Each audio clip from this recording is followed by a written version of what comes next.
Começa agora o Direito Sem Fronteiras. Ainda hoje, o trabalho escravo está presente em diversos países, muitas vezes de forma disfarçada, mas continua fazendo muitas vítimas. Uma pesquisa divulgada pela Organização Internacional do Trabalho, a OIT, aponta que 40 milhões de pessoas sofreram com a escravidão moderna em 2016. Vamos entender melhor o que isso significa. A escravidão moderna é diferente da praticada durante o período colonial. Antigamente, a pessoa escravizada era negociada como moeda de troca, representava dinheiro. Já nos dias de hoje, todas as formas de trabalho em que a vítima é obrigada a exercer alguma atividade mediante ameaça, violência física ou psicológica podem ser consideradas trabalho escravo. As estimativas mostram que as mulheres são as mais afetadas. Representam 99% das vítimas de trabalho forçado e 84% dos casamentos também forçados. E para conversar sobre essa estatística, o Direito Sem Fronteiras recebe o advogado internacionalista Luiz Afonso Costa de Medeiros e Andréa Vergara, advogada da União do Departamento de Assuntos Internacionais. Obrigado pela presença dos dois aqui conosco. Obrigado. Doutora, eu começo com a senhora. Os dados da OIT trazem uma realidade bastante dramática para os dias de hoje, né? Como é que a gente pode exemplificar esse trabalho escravo na era moderna? Como é que acontece? Sim, esse estudo da OIT, ele é muito importante porque ele traz sobre esse termo escravidão moderna, ele usa como se fosse uma expressão guarda-chuva. E nela estão incluídas várias modalidades, como o trabalho forçado, a escravidão com a condição análoga de escravo, também servidão por dívida, e eles incluem também o casamento forçado. Então, são várias modalidades que são verificadas hoje, não mais com aquela característica que se verificava na escravidão tradicional, mas em outras situações em que o trabalhador ele é explorado, de alguma forma ele é coagido a trabalhar, ele se submete a uma situação que ele não tem condições de se livrar daquilo, né? Essa é a situação da escravidão moderna.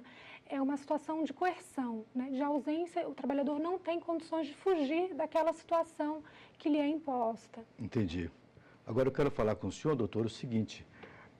Atualmente, uma pessoa pode ser atraída por uma promessa de trabalho e acabar sendo vítima de tráfico humano. Como é que isso pode acontecer nos dias de hoje?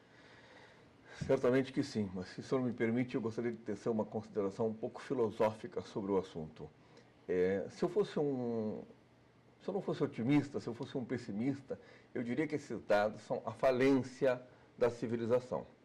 Ao contrário, eu acho que esses dados identificados por mecanismos concebidos pela civilização significa que nós estamos avançando, que nós estamos, na verdade, identificando,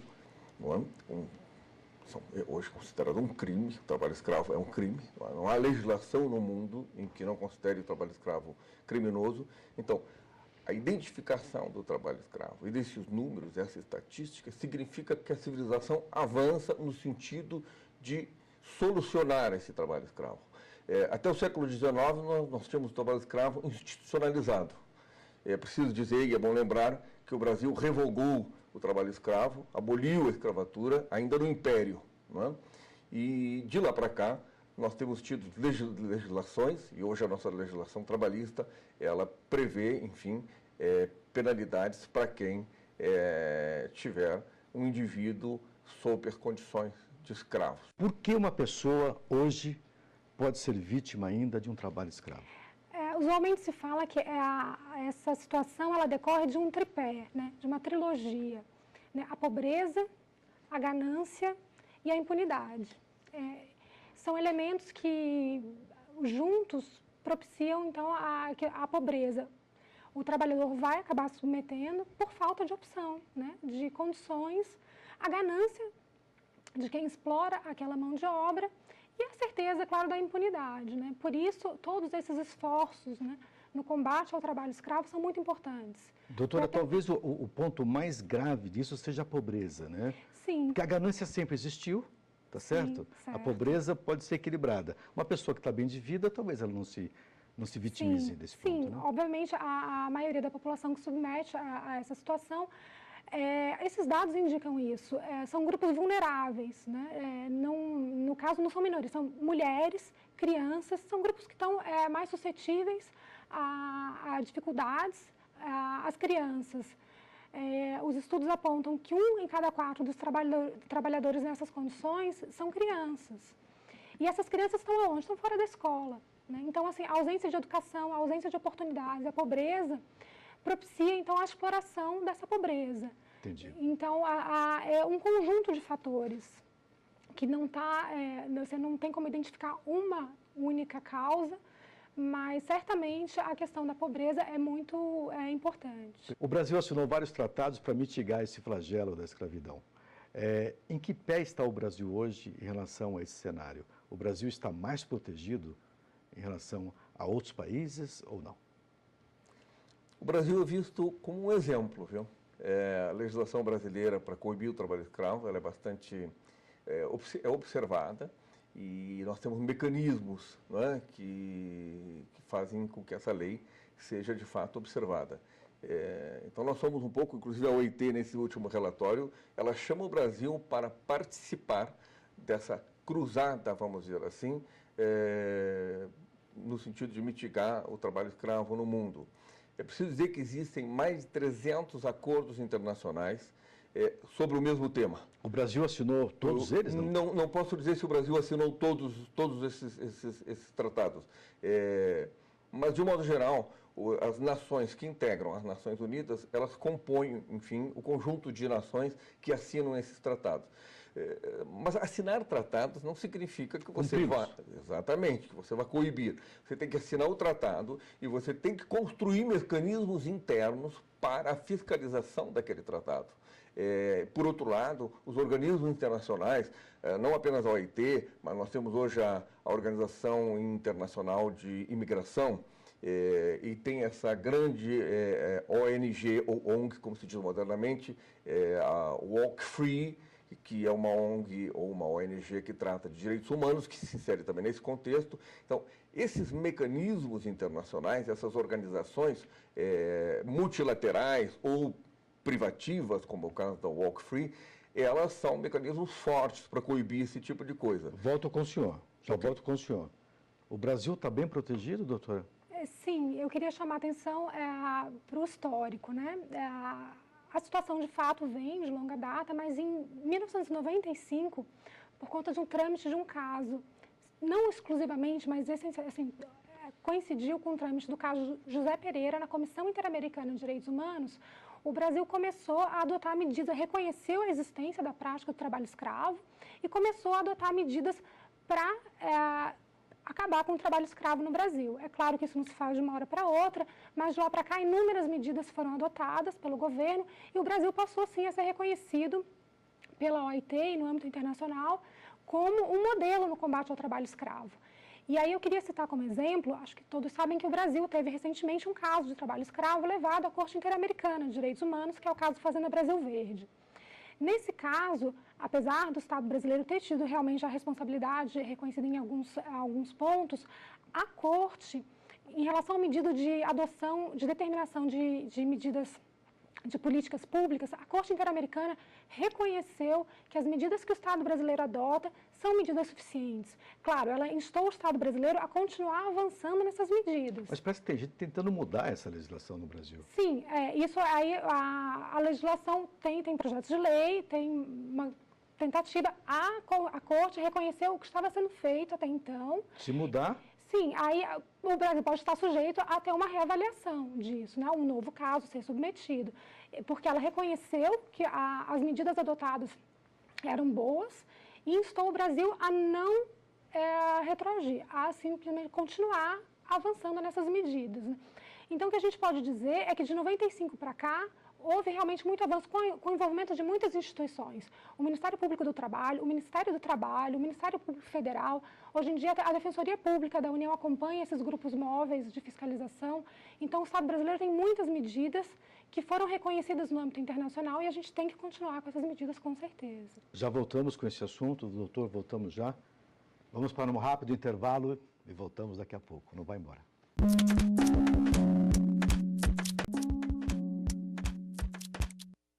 Voltamos com o Direito Sem Fronteiras e hoje conversamos sobre escravidão moderna, que faz mais de 40 milhões de vítimas no mundo. Eu queria começar falando sobre o trabalho infantil, doutor.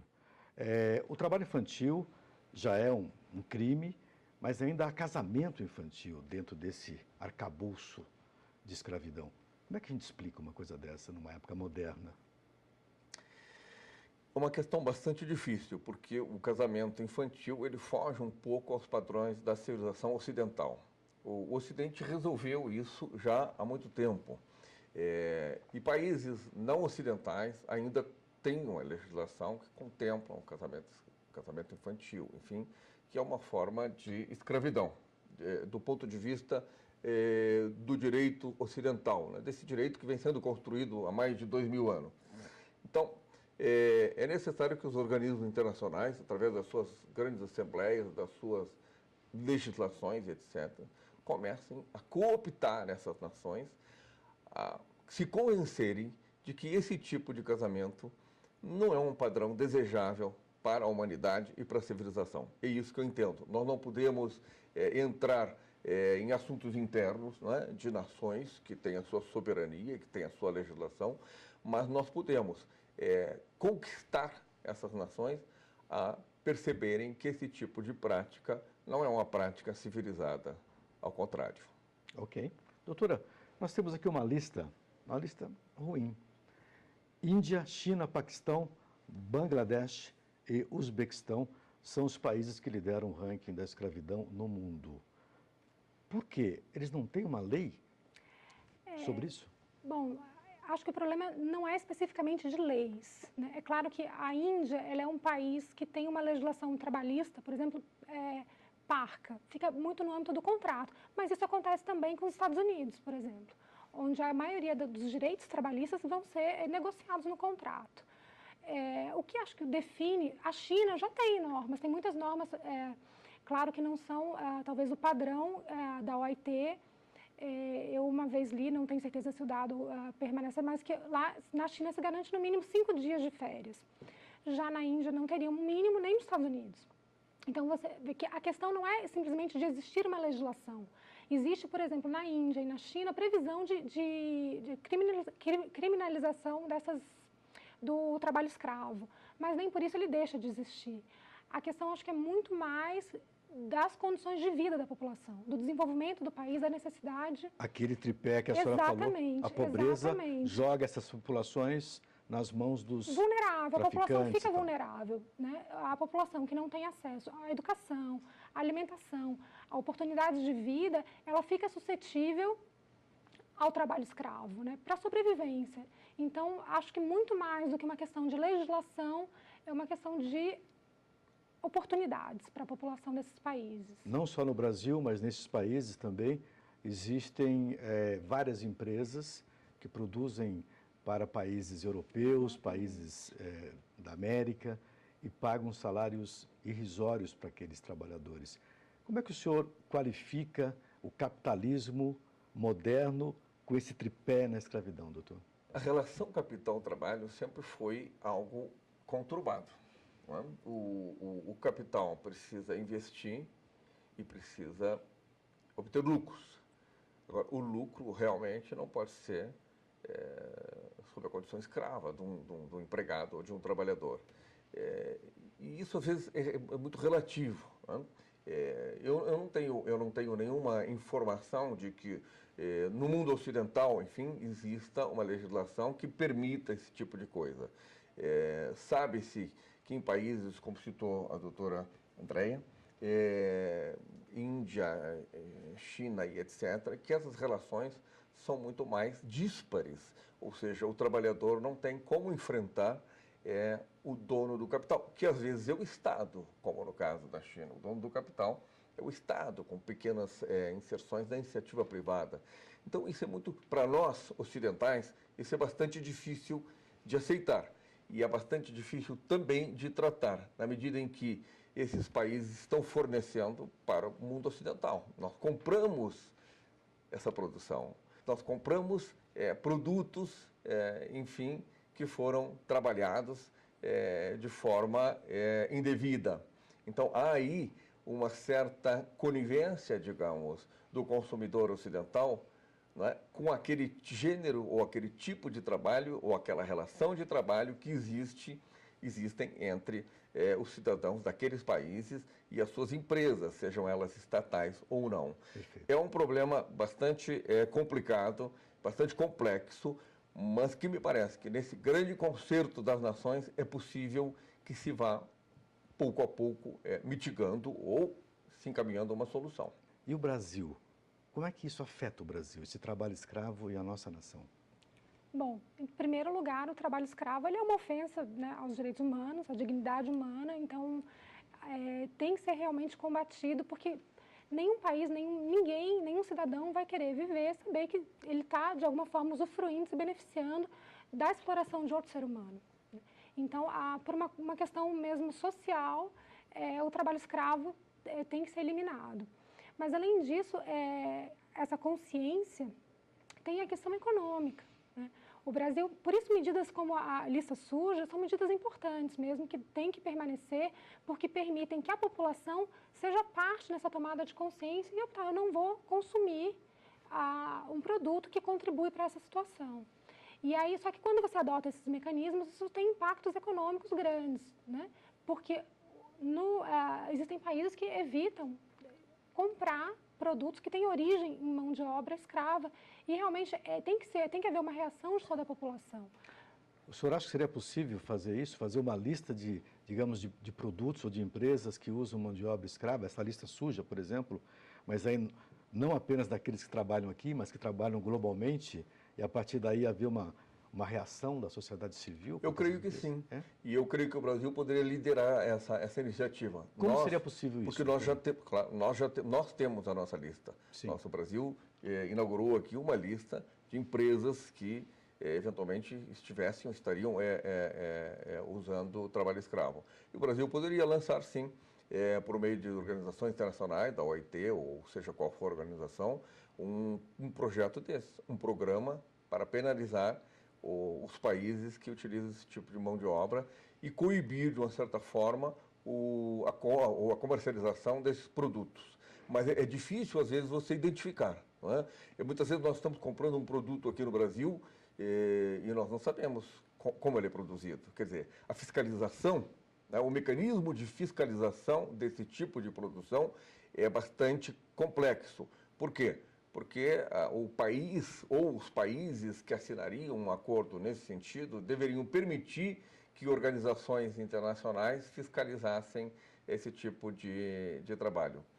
E aí há um processo de convencimento diplomático, enfim, de grandes convenções e de grandes reuniões internacionais que poderiam decidir nesse sentido. Claro que ao assinar esses tratados, os países, de uma certa forma, se comprometem, mas o problema sempre é o mecanismo de fiscalização. Eu volto com o senhor. Okay. O Brasil recebe produtos feitos nesses países que estão na lista dos mais escravistas modernos, vamos dizer assim, mas também há denúncias de escravidão de vizinhos nossos da América do Sul, né? Bolivianos, peruanos, na indústria têxtil, lá em São Paulo, em algumas outras regiões do Brasil, lojas internacionais que exploram essa mão de obra para fazer etiqueta aqui. Mas, curiosamente, esses produtos parece que não são vendidos aqui, eles são vendidos em outros lugares. A senhora tem alguma informação sobre isso, não? A exploração do trabalho escravo, ela realmente demanda um rastreamento de informações, porque ela acontece sempre de uma forma assim, escamoteada, escondida e que não chega ao consumidor. Então, às vezes, por exemplo, se tira o trabalhador da região dele para levar lá para uma fazenda que é longe do local de origem dele, justamente para que ele fique distante de uma rede social de apoio. Então, essas práticas, às vezes, elas adotam, então, trabalhadores se aproveitam da situação vulnerável de trabalhadores de imigrantes. Então, isso existe no nosso país e existe também em outros. Não é uma exclusividade nossa, o fato da gente comprar esses produtos da China, de Bangladesh, todos os países, na verdade, comercializam, né? E, em geral, é isso. A comercialização acontece num local distante e aí o consumidor fica um pouco afastado daquela realidade. Por isso, a informação é importante. No Brasil, a gente tem, sim, no meio rural, a pecuária, tem grande índice dos trabalhadores resgatados estão na pecuária, mas também tem no meio urbano, na construção civil e na indústria têxtil. Perfeito. Os governos poderiam, apenas reforçando aquela sua resposta, doutor, se associar de uma maneira mais ampla para tentar coibir isso, né? Via ONU ou via alguma ONG, na sua opinião, ou não? Evidente, por exemplo, uma certificação internacional que tivesse, de fato, respeitabilidade, etc., que fossem, cujos os organismos ou os órgãos que emitissem essa certificação pudessem garantir ao consumidor de que aquele produto fora fabricado de forma adequada ao nosso padrão civilizatório, eu tenho a impressão que é possível. Evidentemente que é uma caminhada nesse sentido, não é? Nós temos o selo verde para produtos Exatamente. sustentáveis. Teríamos o selo H para produtos exatamente essa comparação que eu gostaria de fazer. Assim como se tem o selo verde, se poderia ter um outro selo para dizer, não, esse produto veio da China, da Índia, não importa de que país do mundo, do Egito, da Colômbia, ou foi do Brasil para algum outro país, mas esse produto foi produzido adequadamente, de acordo com a legislação que protege o ser humano. É uma iniciativa que os países podem tomar. Evidentemente que isso, né, depende de conquistar corações e mentes, não é? Mas é uma ideia. E de se estabelecer esse mecanismo, porque a prática disso certamente não é muito fácil. Mas nessa caminhada conjunta, não é, de mitigar essa situação, nós podemos sim pensar numa solução dessas, ou num mecanismo desses para evitar, na maior extensão possível, que se tenha produtos fabricados desse de modo maneira desumana, incivilizado. Perfeito. Olha, nós poderíamos ficar conversando aqui mais umas 3 horas, mas infelizmente nosso tempo acabou. Eu agradeço aos dois pela participação, muito obrigado pela troca de conhecimento e agradeço também a você de casa que nos acompanhou. Para rever nosso programa, acesse tvjustiça.jus.br. Nosso e-mail é direitosemfronteiras@stf.jus.br. Um abraço e até o próximo programa.